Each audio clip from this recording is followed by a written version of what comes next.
The Chicago White Sox had an off day on Thursday and are back home on the South Side, ready to begin a 3-game series with the Oakland Athletics.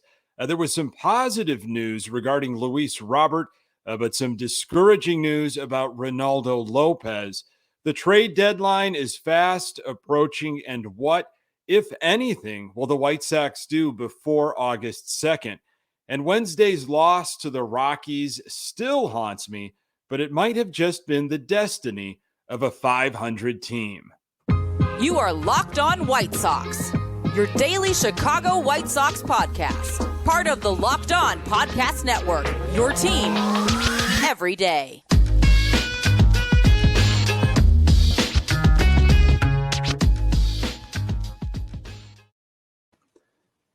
Hey, Sox fans, welcome to Locked On White Sox. Thank you for making Locked On White Sox your first listen each and every day. We're free and available on all platforms. Follow us on Twitter and Instagram at Locked On Sox. Also, subscribe to our YouTube channel. Just search Locked On White Sox. Today's episode is brought to you by BetOnline. BetOnline has you covered this season with more props, odds, and lines than ever before. BetOnline, where the game starts. Hey, I'm your host, Nick Morawski, a lifelong die-hard Chicago White Sox fan, recording this podcast just blocks from the ballpark in beautiful Bridgeport. You can find me on Twitter at Nick_GGTB. Really appreciate you letting me steal some of your time to talk White Sox. Locked On White Sox is part of the Locked On Podcast Network, your team every day. Should be a beautiful weekend in Chicago as the White Sox tangle with the A's. There are so many directions that the Sox can go in when it comes to adding talent before the trade deadline, but will they even pick a lane? And the White Sox are a 500 team and have been playing exactly like their record. Chicago White Sox, of course, 49-49, had the off day on Thursday. They are still just 3 games back in the AL Central. I don't know about you, but I am still processing that mile-high meltdown on Wednesday. It's going to take some time, unfortunately. The White Sox, 500 team, and, you know, at the end of the day, they are who they are. They're 49-49. Perhaps I need to stop trying to will them to be better or create some narrative that has them staying healthy, reaching their potential, and dominating the second half on their way to an AL Central title defense. We, of course, all want that. It's why we continue to watch, why we continue to believe. You know, I just don't know. Maybe it's a failure to admit that this team is actually as bad as they have been. But maybe, just maybe, they are continually mired in mediocrity. Sometimes you are just what your record is. I know what I saw as a fan on Wednesday. You know what you saw. But there were, you know, what were the players saying? That's the stuff that really intrigues me.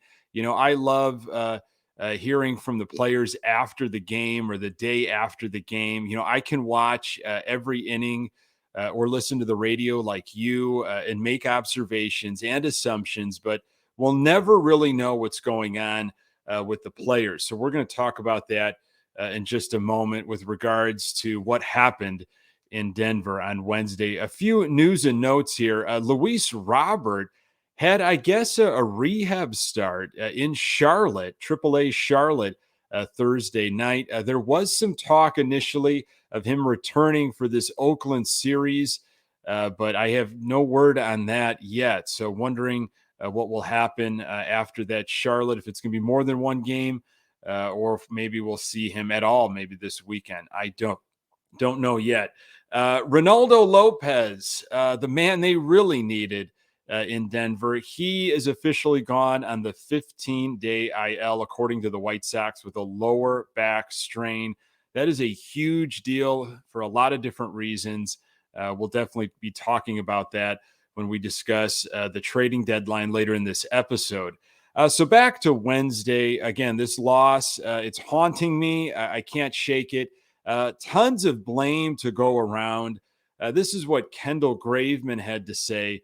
Again, this is the gentleman that gave up the winning hit and the winning pair of runs, walked the bases loaded in the ninth. This is what he had to say. I just didn't get the job done. Obviously, that one's on me.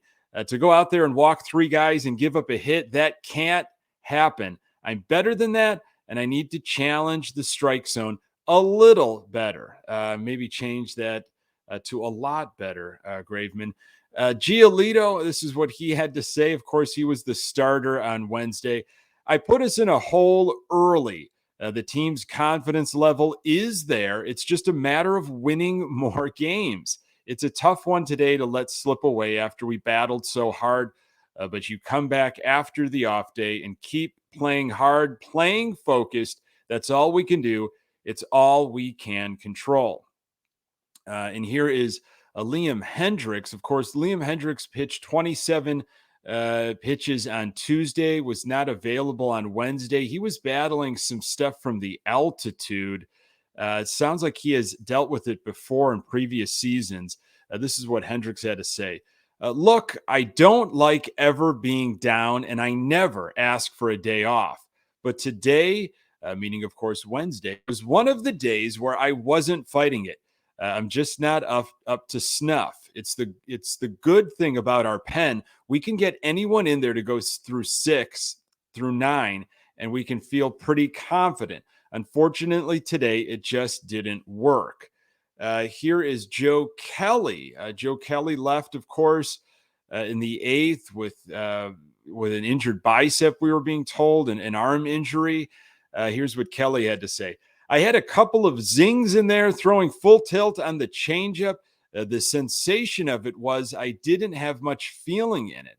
It was more precautionary than anything, so that's the good news. I did some strength tests. Strength was good. It was like an ice towel on my arm. It was just pretty cold. I got my feeling back now. It was one of those things where we wanted to just be smart with it. I didn't re-injure it, Kelly said. It's just one of the things when I start stretching out a little bit of fatigue sometimes will do that. They'll probably want me to be off Friday. I'll be ready to rock Saturday. Well, that's great news, actually, especially after what we saw, just the optics of it, very bad. And here's the legend, Lurie Garcia. Of course, he had this just absolutely horrible base running situation on Wednesday. Moncada had walked. It was going to be loading up the bases for A.J. Pollock, who's been on a tear as of late, and Garcia was picked off at third. This is what he had to say. I saw the third baseman was way back, so I tried to take as much of a lead as I can, and they got me. I was trying to look for the ball in the dirt, just try to score. It was a little too much. In that situation, you got to be smart. You can't make the third out at third base, especially with those hitters behind me. Saying the right things, we'll see. The base running has just been absolutely terrible. And it's a result of a 500 team. The Sox are 500. And the way that short series in Colorado won, won one, lost one. There you go. Sometimes you just are who you are. Should the White Sox stay put and focus on next year, go all in and make a splash, or maybe just add a serviceable left-handed reliever and call it a day? I'm going to tell you why the White Sox are in a complicated situation. More on that in a moment. As you gear up for fall, you need the right people on your team to help your small business fire on all cylinders. LinkedIn Jobs is here to make it easier to find the people you want to talk to faster and for free. Create a free job post in minutes on LinkedIn Jobs to reach your network and beyond to the world's largest professional network of over 810 million people. Then add your job and the purple hashtag hiring frame to your LinkedIn profile to spread the word that you're hiring so your network can help you find the right people to hire.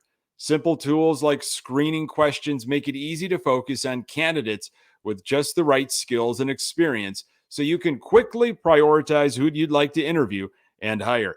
It's why small businesses rate LinkedIn Jobs #1 in delivering quality hires versus leading competitors. LinkedIn Jobs helps you find the right candidates you want to talk to faster. Did you know every week nearly 40 million job seekers visit LinkedIn?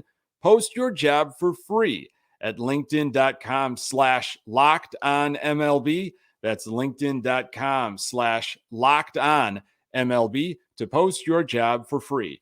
Terms and conditions apply.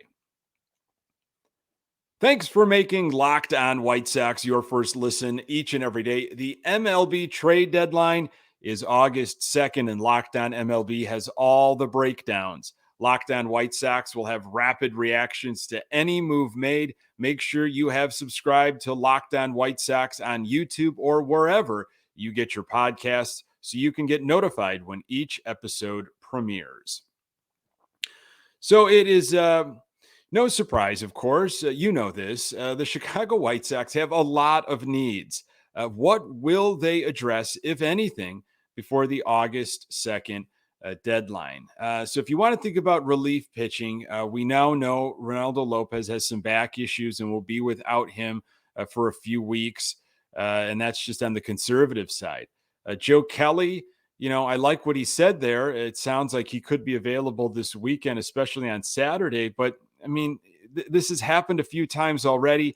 Obviously his season was halted because of an injury during the offseason that needed some work done. I think his health is in question too. Aaron Bummer, I mean, he might not come back. You got Tanner Banks is really your only left-handed reliever right now.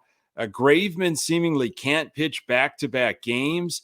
Jose Ruiz and Jimmy Lambert have been the big high leverage guys. And Hendricks, is hot and cold. So that is definitely a direction that Rick Hahn has talked about. It's what a lot of folks are saying, that, and they're not the only team, right? It's scrambling to get some relief help. What about starting pitching? Lance Lynn's health is in question as well. How is that knee going to hold up throughout the rest of the season? Are we going to get some vintage 2021 regular season Lance Lynn? Or is it going to be kind of like what we saw in the first half? Hopefully not.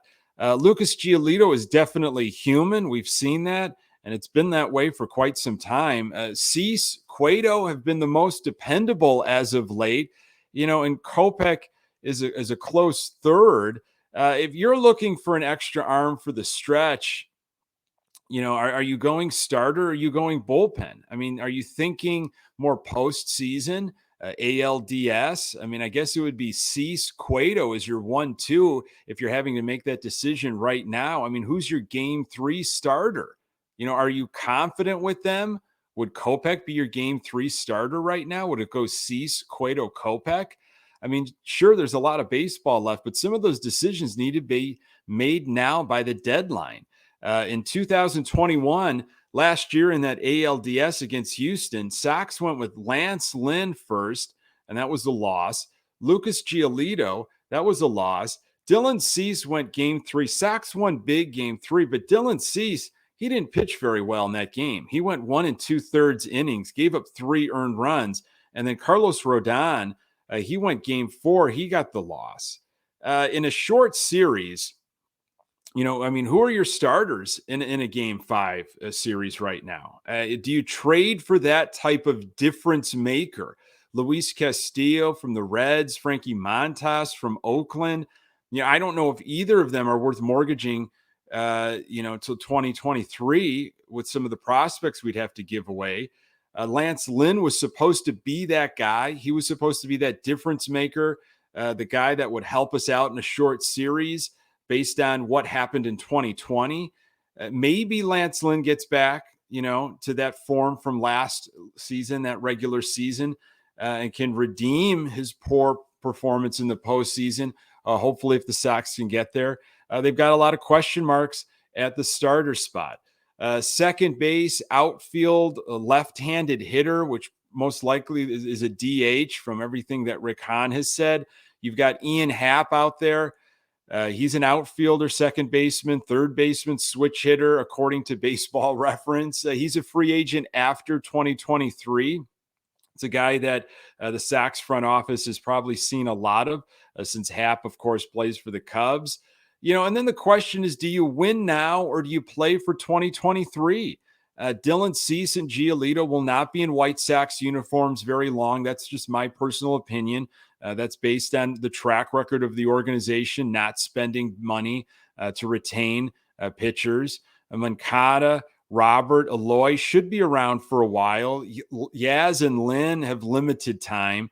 Tim Anderson is the wild card. I mean, is he going to be the franchise's first $100 million man? Are they going to lock him up a long term?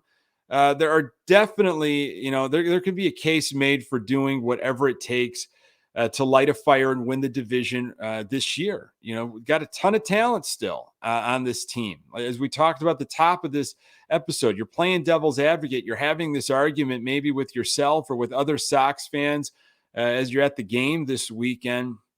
A lot of conversations are going to be had. They're all hypothetical, and there's really, there's no wrong answer. You can make a case for just about everything. The Sox are 3 games out right now of the AL Central and 3.5 games out of that wild card spot. There are 64 games left. Sometimes I think about prospects like, let's maybe hold on to them. Let's see what can develop in 2023, 2024. What we do with Zach Collins? What happened with Nick Madrigal, Zach Birdie, Carson Fulmer? What did they ever get us? Have we hung on to Jake Berger and Gavin Sheets for too long? There's a saying, prospects are cool, but parades are cooler. I don't know if we have the assets, though, in the farm system to actually get the difference maker that will take us out of the ALDS to win a pennant. I don't know that right now. There are a lot of holes on this White Sox team. This is what Scott Merkin had to say about what the Sox might want to do. Add left-handed reliever Matt Moore.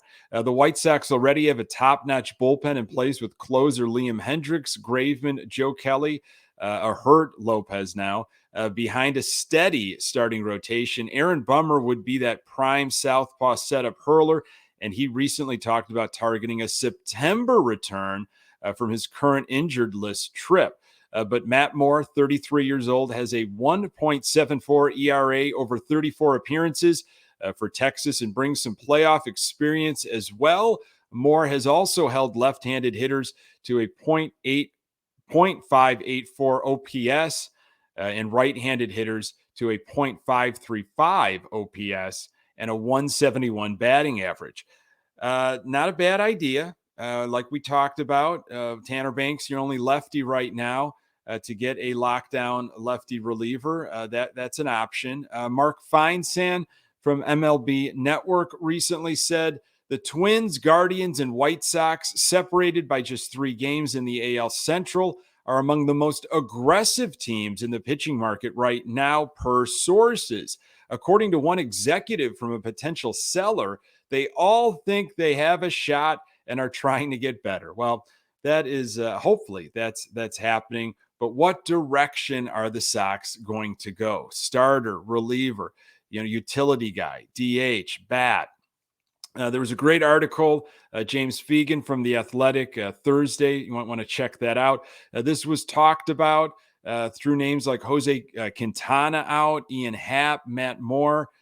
Crazy trade scenario. I don't know if you've heard this one. San Francisco Giants are thinking about shopping Carlos Rodon around maybe Joc Pederson. Well, how crazy would that be if the White Sox inquired about Carlos Rodon and tried to bring him back? A lot of interesting scenarios that could play out. Time will tell, and time is ticking for the front office and this White Sox team, really. The Oakland A's are another sub-500 team matching up against the White Sox. I'm going to tell you why the White Sox will improve their record at home. More on that in a moment. BetOnline.net is the fastest and easiest way to check in on all your betting needs. Find all your favorite sports and events at the #1 online source for odds, lines, and games. Find reviews and news of every league, including Major League Baseball, NFL, NBA, NHL, combat sports, esports, and even golf. BetOnline continues to be the top online resource for all your sporting wagering information, from live in-game betting, scores, and podcasts. They have you covered. Head to BetOnline today or use your mobile device to learn more about the action happening today. BetOnline, where the game starts. Big weekend series for our White Sox. Sox are back on the south side. Weather looks absolutely amazing. Temps in the 80s, lots of sun. You got 3 with Oakland, and the A's are 38 and 63 entering play on Friday. Lance Lynn will start the series off. You got Cueto on Saturday and Dylan Cease on Sunday. So Friday, Lynn's going his last outing versus Cleveland on July 23rd. It was a good one. 6 innings pitched, 3 hits, 0 earned runs, a walk, and 6 strikeouts. Lynn's ERA 6.43, but the first half was complicated for Lynn with coming back from the knee issue and finding his groove. It'll be part of his story, but my hope is that the first half was, in a way, an elongated spring training. I think from here on out, we need to see some vintage Lance Lynn from the 2021 regular season. Saturday, Johnny Cueto on the hill, and first 20,000 fans will receive a replica Minnie Minoso Hall of Fame plaque. The Sox did this for Frank Thomas years ago, and just a few years ago did it for Harold Baines. There will be a ceremony before the game. Sox are encouraging you to get there early. And then Sunday, of course, it's Family Sunday. Sox wearing those 1983s, and one of the best pitchers in all of Major League Baseball, maybe, but definitely American League, that all-star snub. Dylan Cease takes the mound on Sunday. Folks, thank you so much for making this podcast part of your daily routine. You can find the Locked On White Sox podcast absolutely everywhere you find your podcasts. We're on Twitter and Instagram at Locked On Sox. You can find me on Twitter at Nick_GGTB. Thanks for making Locked On White Sox your first listen. Now make your second listen the Locked On MLB podcast. MLB expert Paul Francis Sullivan brings humor, passion, and unique perspective on every team and the biggest stories around the league. Follow the #1 daily league-wide podcast, Locked On MLB, on the Odyssey app, YouTube, and wherever you get your podcasts. Coming up on the next episode, I will recap the weekend that was for our Chicago White Sox and get you ready for the Kansas City series. Really appreciate you making time for the Locked On White Sox podcast. I'm Nick Morawski. Until next time, go Sox.